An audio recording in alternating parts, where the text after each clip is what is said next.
जितना भी हम शरीर के अंदर गलत डालते जाएंगे, स्किन प्रॉब्लम्स बढ़ती जाएंगी। जितना हम फास्ट फूड लेते जाएंगे, स्किन प्रॉब्लम्स बढ़ती जाएगी। जितना हम विपरीत आहार लेंगे, पैकेट वाली चीज़ें, पित्तवर्धक चीज़ें, वो चीज़ें जिनसे एसिड प्रेसिपिटेट होता है, आपके शरीर में पित्त बढ़ता है, एसिड बढ़ता है, तो स्किन प्रॉब्लम्स हैं वो बढ़ती जाएगी। चाय का सेवन लेविशली कर रहे हैं, बहुत ज़्यादा कर रहे हैं। हम कॉफ़ी का सेवन बहुत ज़्यादा कर रहे हैं, स्किन प्रॉब्लम्स बढ़ती जाएंगी। जब भी हम शरीर में वो चीज़ डालेंगे जो आपका शरीर नहीं पचा रहा, तो पित्त की वृद्धि होगी। पित्त की वृद्धि होने से आपकी जितनी स्किन प्रॉब्लम्स हैं वो बढ़ती रहेंगी और जल्दी ठीक नहीं होंगी। और मैं हूँ जगजीत सिंह, स्पेशलिटी आयुर्वेदा, हिसार, हरियाणा। और चमड़ी का कोई भी रोग हो, स्किन का कोई भी रोग हो, वो जल्दी ठीक क्यों नहीं होता? क्योंकि प्रॉब्लम है इनसाइड, प्रॉब्लम है आपके खून में, प्रॉब्लम है आपके लीवर में। और हम सुपरफिशियली क्रीम लगा रहे हैं, हम ऊपर से इलाज करना चाहते हैं। तो कोई प्रॉब्लम ठीक कैसे हो सकती है? लंबे समय से स्किन प्रॉब्लम चल रही है, क्यों ठीक नहीं हो रही?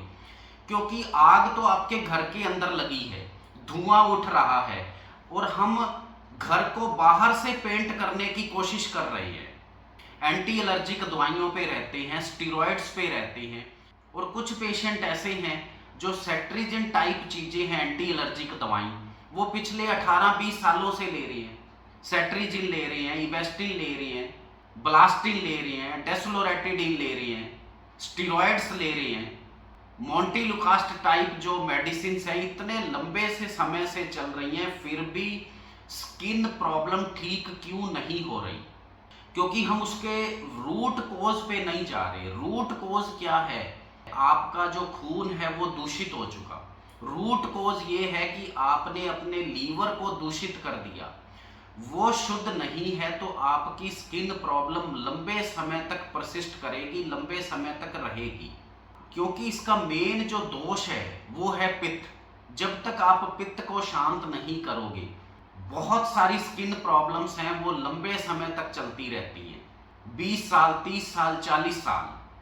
अब इसका परमानेंट सॉल्यूशन जो है वो आयुर्वेद के पास है, क्योंकि आयुर्वेद उस गहराई में जाता है कि रूट कोज को पकड़ो। आपके लीवर को शुद्ध करना है, आपके खून को शुद्ध करना है, तो आप किसी भी स्किन प्रॉब्लम से हमेशा हमेशा के लिए निकल जाते हो। और सबसे पहले जो चीज़ हम कर सकते हैं बिना दवाई के, बिना किसी औषधि के, वो है आपका परहेज। जब तक दोस्तों आप परहेज नहीं करोगे, त्याग नहीं करोगे, ये जो स्वास्थ्य है ये हमें उपलब्ध नहीं हो सकता। तो सबसे पहले चाय को मिनिमम करो या छोड़ दो। फास्ट फूड है दोस्तों, ये खाने की चीज़ नहीं है। ये मत सोचो कि सब लोग खा रहे हैं, इसमें बुराई क्या है। और इस चीज़ का दोस्तों एक दिन बुरा असर आता है, और जिस दिन भी बुरा असर आता है बहुत बहुत भयंकर आता है। फास्ट फूड 100% बंद करो, और करना ही चाहिए। पैकेट वाली चीज़ें जितनी भी हैं, ये चिप्स हैं, ये मसाले वाली चीज़ें हैं, 100% बंद कर दो, क्योंकि ये पित्त की वृद्धि करती हैं। आप गर्म तासीर की चीज़ें हैं उनको 100% उनका त्याग कर दो। लहसुन, अदरक, ये एक्स्ट्रा यदि चटनी में ले रहे हैं तो क्योंकि इनकी तासीर गर्म होती है, ये सिर्फ सर्दी में खाने की आइटम है। लेकिन हमारे पास कुछ पेशेंट आते हैं वो गर्मी में भी लहसुन और अदरक की चटनी ले रहे हैं, बिल्कुल गलत है, 100% गलत है। ऑलरेडी जिनको दोस्तों पित्त बना हुआ है उनको कभी भी लहसुन और अदरक की चटनी नहीं लेनी चाहिए। आइडियल उनके लिए क्या है? पुदीना और धनिया की चटनी लेनी चाहिए। बहुत सारी यदि मिठाई खा रहे हैं उससे भी पित्त बनेगा, और आपकी जो पहले चल रही है स्किन प्रॉब्लम, वो कोई भी है, लाइकन प्लेनस है, सोराइसिस है, अर्टिकेरिया है, शीत पित्त है, कुष्ठ है, शुद्ध कुष्ठ है, वो बढ़ती रहेगी। एक्जिमा है, डर्मेटाइटिस है, कॉन्टैक्ट डर्मेटाइटिस है, बढ़ता रहेगा। स्किन प्रॉब्लम के अंदर हमें समझने की ज़रूरत है कि हमें सबसे पहले तो पेट को शांत करना है, हमें अपने पित्त को शांत करना है, एसिडिटी को शांत करना है, अम्ल पित्त को शांत करना है। और किसी भी स्किन प्रॉब्लम से आप हमेशा हमेशा के लिए 100% निकल सकते हैं। जब तक हम रूट कोज को नहीं पकड़ते, आपकी कोई भी प्रॉब्लम है वो इरेडिकेट नहीं हो सकती, वो अपरूट नहीं हो सकती। और एक बड़ी विनम्रता के साथ एक रिक्वेस्ट आपसे करना चाहता हूँ कि हम सोराइसिस का इलाज करते हैं, पूरी निष्ठा के साथ करते हैं, और हमारे पास सोराइसिस का बहुत अच्छा इलाज है, वो हमेशा के लिए ठीक हो जाती है। तो अगली चीज़ जो ज़रूरी ये है कि जब भी आप स्नान कर रहे हैं तो आप अपनी बाल्टी के अंदर एक मुट्ठी भर मीठा सोडा मिला लें। जो मीठा सोडा है वो हमें पता है वो क्षारीय है, तो जितनी आपकी स्किन है क्षारीय रहती है, ईचिंग है, खारिश है, अर्टिकेरिया है, उतना ही आपको फ़ायदा मिलता है।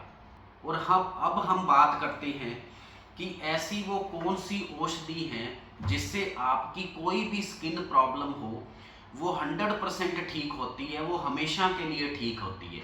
आयुर्वेद ने बहुत अच्छे से वर्णन किया है।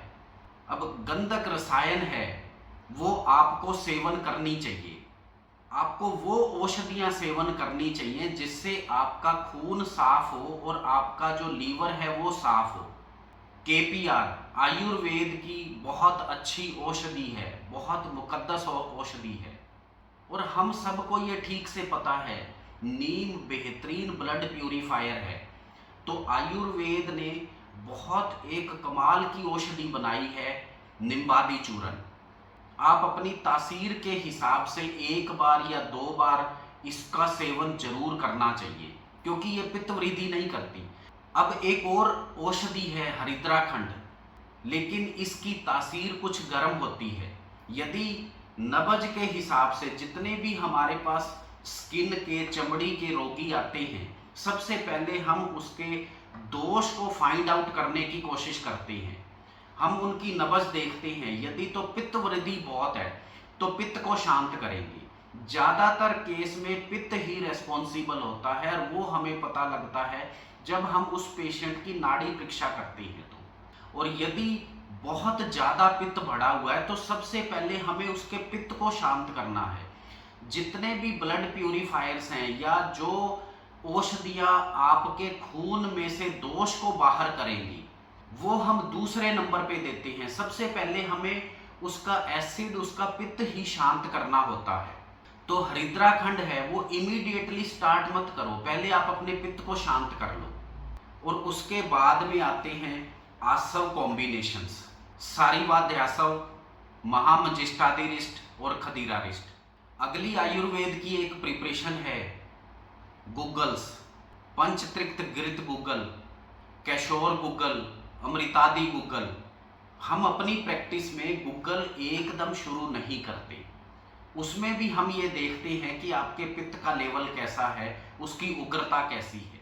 और दोस्तों यहाँ पे एक गुजारिश आप लोगों से करना चाहता हूँ। हमारा एक YouTube चैनल है जगजीत सिंह के नाम से, आप सर्च में जाओगे YouTube में तो जगजीत सिंह 9310।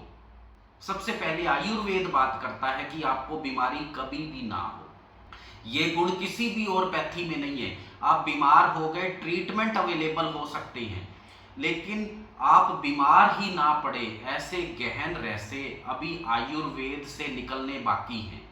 तो आपसे गुजारिश है, यदि आयुर्वेद के कुछ गहन रहस्य है हम लोग आप तक पहुंचाएं, तो एक रिक्वेस्ट ये है कि आप मेरे YouTube चैनल पे जाके उसको प्लीज़ सब्सक्राइब कर दें, और ऑल का बटन है वो घंटी वाला बटन है वो भी ऑन कर दें।